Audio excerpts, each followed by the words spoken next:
What up, it's your boy Roy Jones Jr. Right now you're checking out LinealBoxing TV with Birdie. Don't miss it. My favourite fights. I don't think this will ever go down as an all-time classic, but to anyone that will watch this fight live, you will never be able to forget it. Frank Bruno versus Oliver McCall for the WBC Heavyweight Championship of the world at Wembley Stadium. Boxing is so much better when you're so desperate for somebody to win that you like so much. This was Frank's fourth opportunity of the world title. He'd lost to Tim Witherspoon in 1986, ahead on points, but got stopped in the 11th round. Maybe a little bit inexperienced and naive in that fight, but took something from it. The next fight, he gave a fantastic account of himself against, at that point, the wrecking machine, Iron Mike Tyson. This was in Las Vegas in 1989, but Frank again gave a really, really good account of himself. And I think Mike Tyson said after this fight he'd never been hurt as much by anyone with this shot here from Frank Bruno. But unfortunately Frank just didn't have enough just to see it out, and Mike Tyson saw that little period through, and this stoppage is absolutely brutal. His trademark body head, that stops literally anyone. How Frank Bruno stayed on his feet is such a credit to him and his chin. And then third time, I thought it'd be third time lucky against the excellent Lennox Lewis, but again, just caught short. Frank's received so much criticism in his career for the manner and the way which he was defeated, but people really do overlook what a great boxer he was. An Adonis-like physique, which did hamper him maybe later in fights versus the top operators.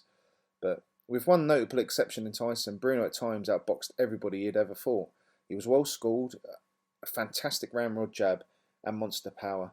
The only thing lacking for Frank Bruno was just his killer instinct. Just even here, you're sort of willing him to go on autopilot just to hold on, maybe take a knee. At one point he's even looking at his corner, sort of trying to get advice what to do when he's taking that much punishment. It wasn't enough to get him past your Lennox Lewis, Mike Tyson and Tim Witherspoons, but McCall wasn't quite as good as them in my opinion. And Frank had learned a little bit in all those world title defeats. But a very, very dangerous guy was Oliver McCall. Arguably had one of the hardest and best chins in boxing, and he just recently stunned the world with a devastating stoppage of Lennox Lewis. Retained it straight afterwards with a close points win over the legend but aging Larry Holmes. But this shot here was absolutely perfect. Him and Emmanuel Stewart had worked extensively on that shot, and it came off to perfection. That's going to stop pretty much everyone in the heavyweight division. He was a very, very dangerous guy, promoted by my man Don King. I think they thought Frank was going to be easy pickings, and there was a little bit needle going into this fight over the fight with Joe McLaren. I think Oliver McCall said he's going to come over to England and get revenge for it. I'm not sure, like I say, please don't quote me on that, but I really thought they thought Frank was going to be an easy fight, and the winner was guaranteed a super fight against Mike Tyson. McCall, very dangerous though, very intense, used to come into the ring crying, but I just don't think anyone would have stopped Frank Bruno. Frank Bruno built up a huge points lead because he did what he excelled at. Great jabs, followed by big power shots, big right hands, and really did put on a masterclass for the start of the fight. Wasn't afraid to mix up and get dirty, and really hurt McCall early. And McCall seemed so reluctant to engage. And whenever he did get close, Frank would just unload with those big power shots. And he really, really hurt McCall a number of times in this fight. He just couldn't really get anywhere near him. It sort of seemed a little bit shell-shocked in there. I think he just thought Frank was going to be a pushover and unintentionally underestimated him.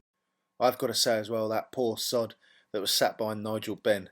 Can you imagine sat behind him trying to ask him to sit down? That ain't going to happen, is it? You either sat behind him or Don King's there. I was always with Frank Bruno. His Achilles heel was his stamina. And he always sort of just seemed to run out. Maybe it's because he was just so big and such big muscles and all that oxygen trying to get to them. He always sort of just faded. But my God, his heart was just as big. He was a mile ahead on points. And it still gives me anxiety just watching this. I know what happens, and I'm still praying that he hangs on. If that punch had landed, the fight's ended, in my opinion. He wouldn't have got up from that.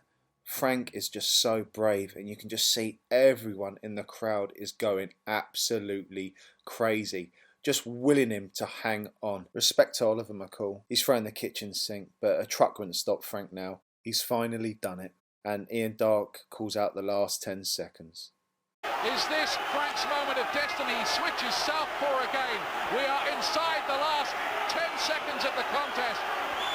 He's caught with a left hand, Bruno. He holds on. The bell's going to go any second. Bruno must be a mile ahead on point, and he must have been the World Heavyweight Champion with that final bell.